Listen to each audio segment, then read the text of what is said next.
Hey guys, this is Mr. Ponytron, and I'll be reading another MLP fan fiction. Hello, I am the Clockwork Phantom. I'm also doing my very first narration for the very first time, and also I'm bringing to you a story that I've written solely, and also I have Mr. Ponytron to help me read it. Yeah, and just for a side note, you might not understand a few things. We'll probably trip over our own tongues, I guess. If you catch my drift, just what? But Since we're going to be reading back and forth here. Yeah, we're going to be reading back and forth. So, yeah, it'll take a little bit. So, how about we go ahead and start reading? Do you mind if I go first? Sure. I'll just say what the title is. This is simply called The Key by the Clockwork Phantom. 1. It all started when school was dismissed for the day. Homework assignments were given out, and the fillies and colts were running out of the schoolhouse in the joy of freedom. One of the last few to leave were the 3 fillies, known to the school with the town as the Keymark Crusaders. What made them stand out from most of their classmates was the fact that they still don't have their cutie marks, and it has been coming up with countless schemes to earn them. The Crusaders were made up of 3 members: Applebloom, Scootaloo, and Sweetie Belle. 1 Earth, 1 Pegasus, and 1 Unicorn. All planning on what to do that day. Maybe we should go over and try and do that. Go for that flying machine again. Sorry. Maybe we can go over for that flying machine again, says Scootaloo. I think we were really close to making it fly. Yeah, after we pushed it off a cliff and onto a pile of rocks. Applebloom deadpanned. Well, what about that deep sea diving? Sweetie Belle suggested. As they threw suggestions and reality checks back and forth for a while until Sweetie Belle noticed something shiny. She took a moment to pick it up. It was a key. Hey guys! She called out. Hey. Hey. Sorry, that's Applebloom. Whose key is this? Now having their attention, the 3 of them inspected the key. Never seen a key like this before, Applebloom said. It must be new or something. Plus, I don't think it's that old. Said Scootaloo as she took the key into her own hoofs. Both Applebloom and Sweetie Belle asked how she knew that. There's no rust on it, and it's not that dirty. So, some pony might have just dropped it not too long ago. Wonder where it goes to. Sweetie Belle said curiously. Then Applebloom got an idea. Hey, why don't we go around and see what this key unlocks? Maybe if we find a way it unlocks, we might find the owner. And maybe we can get our cutie marks while doing it. Sweetie Belle added with excitement. So, what does that make us? Scootaloo asked. I don't know. Locksmiths? Applebloom asked. And a moment later, the mission was unanimously established as they shouted, Cutie Mark Crusader Locksmith! Yay! Alright. Scroll down. This is hopeless! Scootaloo whined. For the entire day, they went over nearly every nook and cranny all over Ponyville. Every doorknob, every locked cabinet, every chest, anything with a lock, inside or outside, the key would not fit. They tried every building they saw. Nothing would fit that key. And this time, the sun was beginning to set within a few hours, and the 3 Crusaders were now on Trotting Lane, still starting to give up. We've tried everywhere and everything, and the stupid key won't fit anywhere. Scootaloo continued ranting. Maybe it ain't from Ponyville. Applebloom suggested. Besides, it's not a skeleton key. It might be from someplace else. Maybe it's from a different country, like France or something. Sweetie Belle joined in. Just then, Apple Bloom stopped as something blue caught her eye. In one of the very old junkyards of Ponyville, where there is a space big enough for a house, amongst the piles of all the broken junk, she caught sight of something very unusual. It was a very tall blue box. On the top of the box, it looked like a short lantern of some kind. The sides of the box had what looked like windows, but were painted white. But what really caught her attention was that this box looked brand new. Apple Bloom? Scootaloo called back to her, noticing that she wasn't following them. What's this thing? Apple Bloom asked as she entered the junkyard. Scootaloo and Sweetie Belle followed her, now taking notice of the blue box. What is it? Sweetie Belle asked. I think it says something. Scootaloo pointed towards the words on top of the box. Police public call box? What's a police public call box? I don't know. Sweetie Belle admitted. It looks like something Rarity might have as a closet. And why would any pony throw this thing away? As the two questioned on what the box really is, Apple Bloom went all the way around the box and noticed something on the sides. Hey, I think there's a door here, and it has a lock.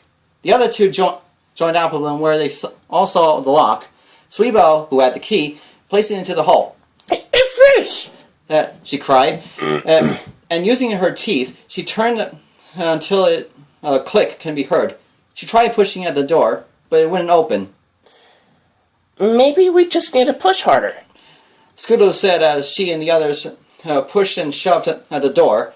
A few tries later, the door opened, making the three Crusaders collapse on the ground in a pile. Ow! Well, now that's a... Apple Bloom trailed off from what she was about to say, but it was lost when she got a good look around the room before them. None of the three fillies couldn't believe what they were seeing. They went outside going around the box to see if this was some kind of a trick. But once they entered back in, they all came to the same conclusion.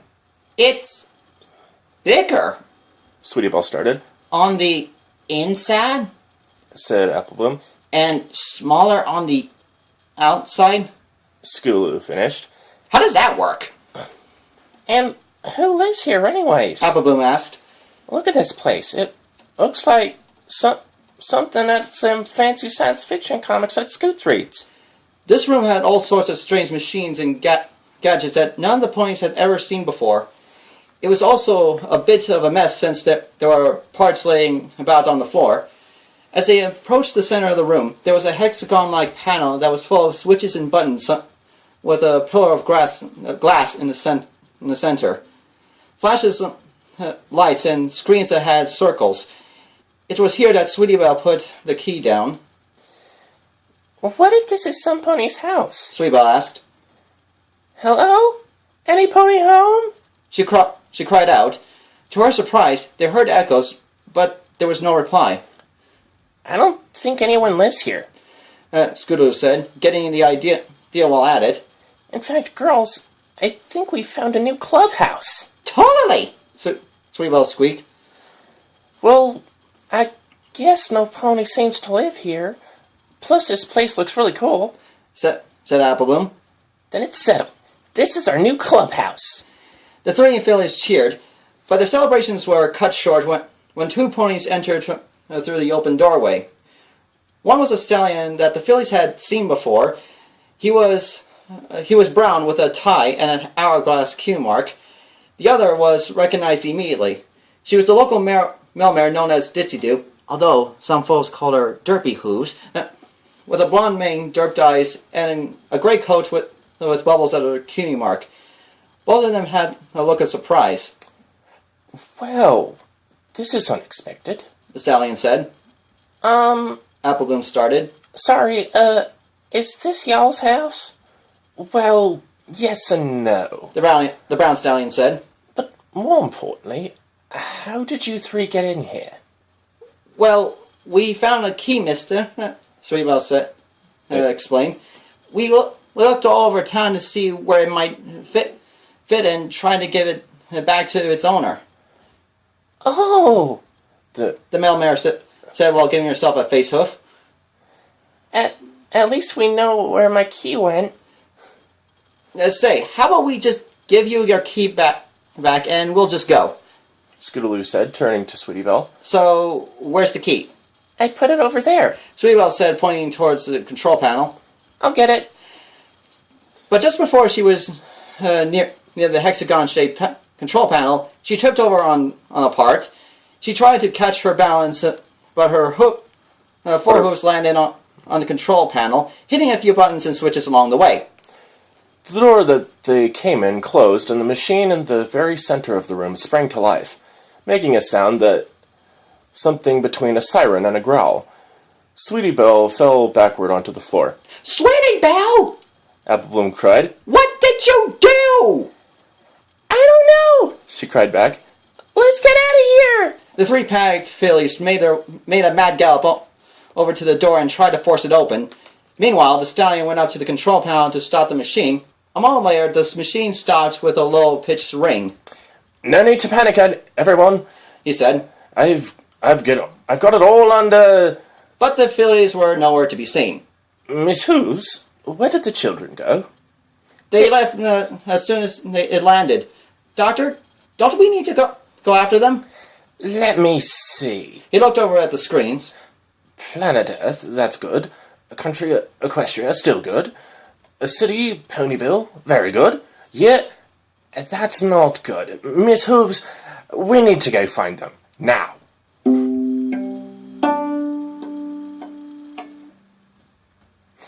I think we lost them. Scrooge said out of breath. I bet he's mad at us right now, said Applebloom. Sweetbell was the first to get her breath back and looked around their surroundings. Girls? Is this still Ponyville? The other two looked up where they were at. At first, they thought they were in a city like Manhattan, but something was completely off. The skyscrapers were made out of metal, wood, and glass. Some have archways that link from one building to another. There were also impossible staircases, balconies, platforms, gardens, and cafes that were sideways or upside down that ponies seemed to walk on them without a care. They took notice of the ponies around them, none of whom they recognized. Girls? Scootaloo finally said. I don't think we're in Equestria anymore. Where are we anyway? Sweetbell asked. More importantly, what is all this? Applebloom added. After wandering around, their stomachs grumbling, their eyes lay upon a very familiar sight. It was rather surprising that, almost out of place amongst the surreal architecture, it was Sugar Cube Corner, and it was open. When they entered, at first, it was just like Sugar Cube Corner that they knew. It was all decorated the same. It still had the same food with ponies eating them, the same glass covered countertop. Countertop, yeah. It even smelled the same. But the Crusaders noticed several things out of place. For one, there was no Mr. or Mrs. Cake. Instead, there was a zebra and a Pegasus running the counter.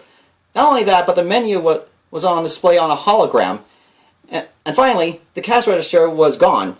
The ponies didn't pay with bits at all. Instead, they gave them a single black disc the size of a bit, and then they swiped it under them a single black disc the size of... I'm sorry, I'm reading over the same thing. Then it swiped under what looked like a lamp, and was given back to the pony with their food. When the fillies got up to the counter, the turquoise Pegasus gave them a smile as he said, Good afternoon, and welcome to Sugar Cube Corner. I'm Oven Baked. How may I help you? Is Mr. or Mrs. Cake around by chance? Applebloom asked. The response they got was... He cocked his head to the side and asked, Who? Or is Pinkie still around? Screwloo asked. At the mention of that name, the Pegasus' eyes lit up in realization. Oh, yes, she's here. Oh, thanks, Celestia. Scootaloo said, with a shared sigh of relief. Can we see her? Just give me a sec. He turned towards the kitchen. Miss Pie, there's some pony who wants to see you. I'll be right out as soon as I can get these cookies out. Replied a familiar perky voice. Well, Yeah. we'll just sit over there. Sweetbell said when the Pegasus when she said to the Pegasus pointing towards a table. The Pegasus smiled and nodded as he sent it over to the next customer in line. The Crusaders made their way to the table. The three of them tried to piece together what just happened, when suddenly they heard Pinkie's voice saying, You want to see me? Yeah, Pinkie. Appleboom trailed off as the three of them saw what was before them that made their eyes wide open and their jaws hit the floor. There was Pinkie, same voice, same cotton candy-like mane and tail, same bubblegum pink coat, same cutie mark. However, this Pinkie was much taller, and has wings, and a horn, and even has a giant cupcake on her head. Pinkie Pie? They said in unison. Pinkie only gasped as her wings went wide open. You want to do it or you want me to do it? Alright, I'll do it. Okay. Oh my gosh, I can't believe it! You're back! You're actually back! I knew you would come back since my Pikachu told me this morning. But look at you, still young and still young as ever, and still no cure marks. I mean, wow! I know it's been like a good 1,000 years since we last saw you, but still. But by the way, do you want some donuts? It was decent. The three young Crusaders couldn't help but blink. What? Sweetball squeaked. Do you want donuts with sprinkles? No, not that. I mean, when was the last time you saw us? Here, her horn go to light pink, and a pocket watch appeared to where she gave a good long look at it. 1,000 years, 3 months, 28 days, 7 hours, 14 minutes, and 9 seconds. Why do you ask? The three of the Kiyama Crusaders fainted right there out of their seats. And it looks like that's the end of Chapter 1. And we'll try to get Chapter 2 and the rest of the thing out as soon as possible. Until then, have a good day, evening, and night. Alright. Peace.